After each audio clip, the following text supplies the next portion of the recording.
નમસ્કાર મિત્રો, સ્વાગત છે આપણી યુટ્યુબ ચેનલની અંદર। તો આજે આપણે દેશ અને દુનિયાના અને તાજા અને મહત્વ સમાચારની વાત કરવાના છીએ, તો વિડીયોને અંત સુધી જોવા વિનંતી। સૌપ્રથમ સમાચારની વાત કરીએ કે અંબાલાલ પટેલની આગાહી। અરબી સમુદ્રમાં સર્જાયેલા ડિપ્રેશનને કારણે હવામાન વિભાગના ગુજરાતમાં આગામી 4 દિવસ સુધી ભારે વરસાદની આગાહી કરી છે। 26 ઓક્ટોબરના રોજ રાજ્યના જિલ્લાઓમાં ઓરેન્જ અને યલો એલર્ટ જાહેર કરવામાં આવ્યું છે। આ હવામાન વિભાગની ગંભીર સ્થિતિ જોતા દરિયાના તોફાની બને તેવી શક્યતા રહે છે। માછીમારો દરિયો ન ખેડવા માટે સ્પષ્ટ સૂચના પણ આપવામાં આવી છે। અને ગૌસ્વામીએ અરબી સમુદ્રમાં સર્જાયેલી સાયક્લોનિક સોલ્યુશનને કારણે ગુજરાતમાં આગામી 2 નવેમ્બર સુધી કમોસમી વરસાદની માવઠાની આગાહી કરવામાં આવી છે। વધુ આગળ વાત કરીએ કે રેશન કાર્ડ ધારકો ધ્યાન આપે।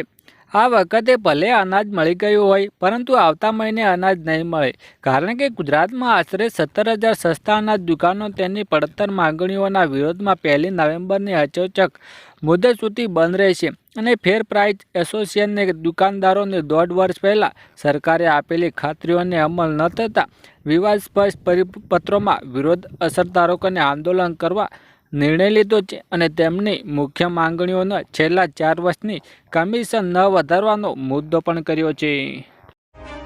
વધુ આગળ વાત કરી કે સરકાર પાસે ખેડૂતોની મજબૂત બન્યા। સરકારે 1 નવેમ્બરમાં મગફળીના ટેકાના ભાવમાં 1452 નક્કી કર્યા હતા। હોવા છતાં તેમાં કેટલાક ખરીદી તેમની સ્પષ્ટતા ન કરતા અમરેલીના ખેડૂતો મૂંઝવણમાં મુકાયા છે। માવઠાને કારણે પાત્રેલા પલળી ગયા છે હોવાથી ખેડૂતોને 600થી 1,000 રૂપિયા ઓછા ભાવ મળતી મગફળી વેચવાની રાહ પ્રગટી રહ્યા છે, કારણ કે રજીસ્ટ્રેશન પ્રક્રિયાની ઓગસ્ટમાં પૂર્ણ થઈ ગઈ હતી। વધુ આગળ વાત કરીએ કે કૃષિ મંત્રીએ કરી મોટી જાહેરાત। કૃષિ મંત્રી કૃષિ સહાય મુદ્દે મોટી જાહેરાત કરી છે। ખેડૂતોને ખુશ કરી દીધા છે। ખેડૂતોને નુકસાનમાં સહાય મુદ્દે જાહેર કરવામાં આવે છે। 2500 કરોડની સહાય માનવતાની દ્રષ્ટિએ અત્યારે કરવામાં આવી છે।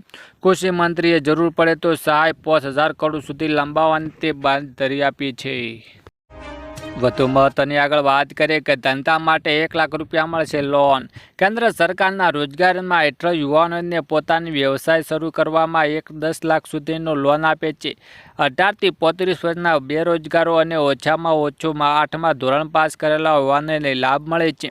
પરિવારની વાર્ષિક આવક 1 લાખથી ઓછી હોવા જોઈએ, કારણ કે અંતર્ગત વ્યવસાય તાલીમ પણ મળે છે। અરજી માટે પર તમે કરવાની રહેશે ઓનલાઈન હેતુ યુવાનોએ આત્મનિર્ભર બનવા માટે રોજગારના નવા રસ્તામાં ખોલવાનો રહેશે। વધુ મહત્વની આગળ વાત કરીએ કે બ્રેકિંગ ન્યૂઝ, સોનાના દરમાં મોટો ઘટાડો। વૈશ્વિક બજારોના સોનાના ભાવમાં ઘટ્યા છે। છેલ્લા 1 સપ્તાહમાં સોનાના દર 12 વર્ષમાં સૌથી મોટો ઘટાડો થયો છે। આંતરરાષ્ટ્રીય બજારમાં 1 અઉન્સના ભાવમાં 6.3% ઘટીને આશરે $4,000 એટલે 3.34 લાખ રહ્યો છે। આ ઘટાડા મુખ્ય કારણે રોકાણ દ્વારા પ્રોપર્ટી મૂકેજ ડોલર અને યુએસ ચીન વચ્ચેના વેપાર તણાવમાં ઘટાડો માનવામાં આવે છે। ભારતમાં પણ સોનાના દરમાં લગભગ 70,000 પ્રતિ 10 ગ્રામે ઘટાડ્યો છે। વધુ આગળ વાત કરીએ કે પીએમ જનધન યોજના। નરેન્દ્ર મોદી સરકારની લોકપ્રિય યોજના પ્રધાનમંત્રી જનધન યોજનામાં 11 વર્ષ પૂર્ણ થયા છે। 11 વર્ષમાં આ યોજના હેઠળ ખોલવામાં આવેલા ખાતાની સંખ્યા વધીને 56.16 કરોડ થઈ ગયા છે। તેમજ સમય ખાતાઓમાં 2.68 લાખ કરોડ રૂપિયાની જમા થઈ ગયા છે। આ યોજના હેઠળ ખાતાના ધારકો માટે ઘણી મોટી સુવિધાઓ પણ મળી રહી છે। સુવિધાઓમાં એક ઓવરફાસ્ટ પણ છે। ઓવરફાસ્ટ મર્યાદા શું છે? પ્રધાનમંત્રી જનધન યોજના હેઠળ લાભાર્થીઓને 1,000 રૂપિયાની સુધી ઓવરફાસ્ટ સુવિધા મળી શકે છે। તેમણે જણાવી દઈએ કે ઓવરફાસ્ટ હેઠળ જો તમારા ખાતામાં પૂરતા પૈસા ન હોય તો પણ તમે ચોક્કસ મર્યાદા સુધી પૈસા ઉપાડી શકો છો અથવા વ્યવહારો પણ કરી શકો છો। આ યોજના હેઠળ બધા લાભાર્થીઓને 2 લાખ રૂપિયાની અકસ્માત વીમો પર કવર સાથે રૂપિયા ડેબિટ કાર્ડ પણ મળે છે। વધુ આગળ વાત કરીએ કે હવે તમારું વીજળી બિલ ઝીરો। વીજળીના વધતા બિલોને પરેશાન છો તો તમને આ સરકારી યોજના વિશે જરૂરથી જાણવા જોઈએ।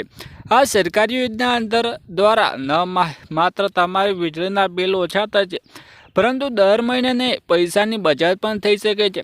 કેન્દ્ર સરકારની પીએમ સૂર્યઘર યોજના દ્વારા લોકોને ભારે વીજળીના બિલમાંથી રાહત મળી શકે છે, પરંતુ 2 મહિનામાં 10,000 રૂપિયાની બચત. ઉત્તર પ્રદેશના જૌનપુરમાં રહેવાસી લાભાર્થીઓને જણાવ્યું હતું કે આ યોજનાથી ખેડૂતને જળે અને બચેલા નેક રહો છો થઈ શકે છે. વધુ આગળ વાત કરી કે લાખો લોકોને ફાયદો, મોટો નિર્ણય. જન્મ મરણના દાખલામાં હવે ફેરફાર સરળ બન્યા છે.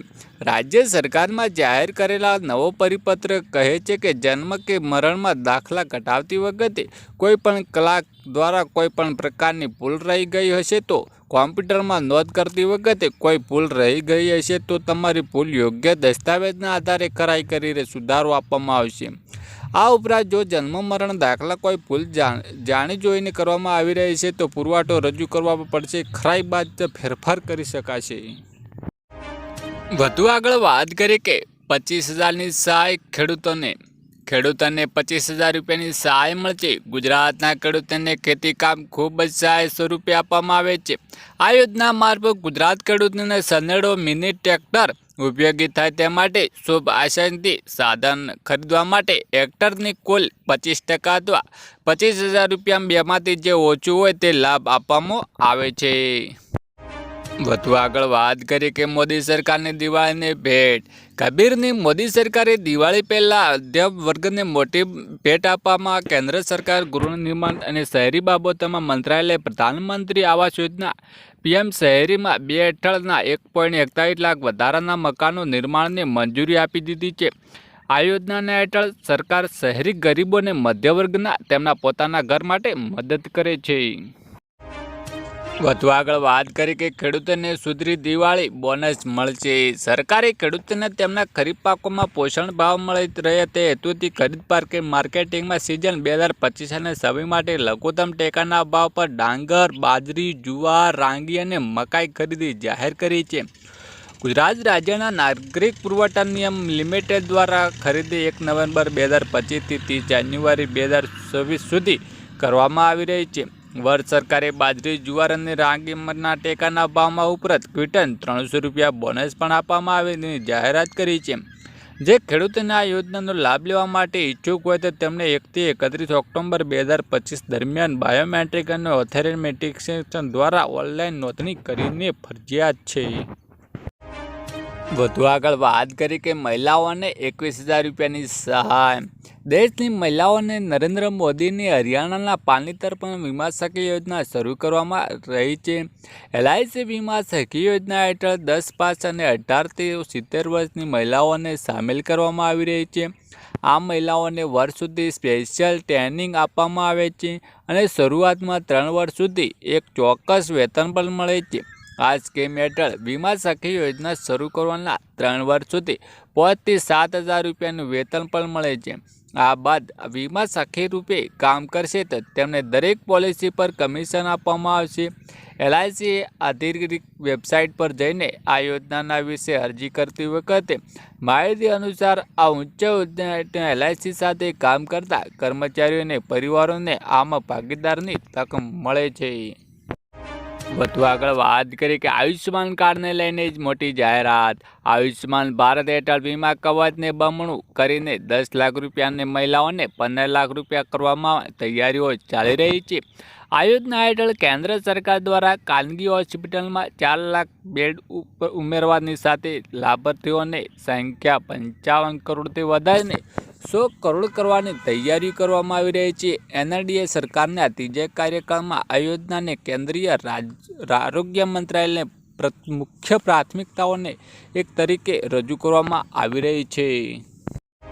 છેલ્લે મહત્વની વાત કરી કે વારંવાર KYC ઝંઝટ ખતમ. Aadhaar card, bank, ration, mutual fund, PAN card વગેરે દરેક જગ્યાએ પર KYCની જરૂર પડે છે. ત્યારે સરકાર દ્વારા CKYC જાહેર કરવામાં આવ્યું છે, જેમાં 14 અંકડાનો નંબર હશે જે વોલેટ જેમ કામ કરશે, જેમાં તમારે દરેક ડોક્યુમેન્ટ હશે. જ્યારે જરૂર પડે ત્યારે નંબર આપીને સરળતાથી દરેક જગ્યાએ CKYC કરાવી શકો છો.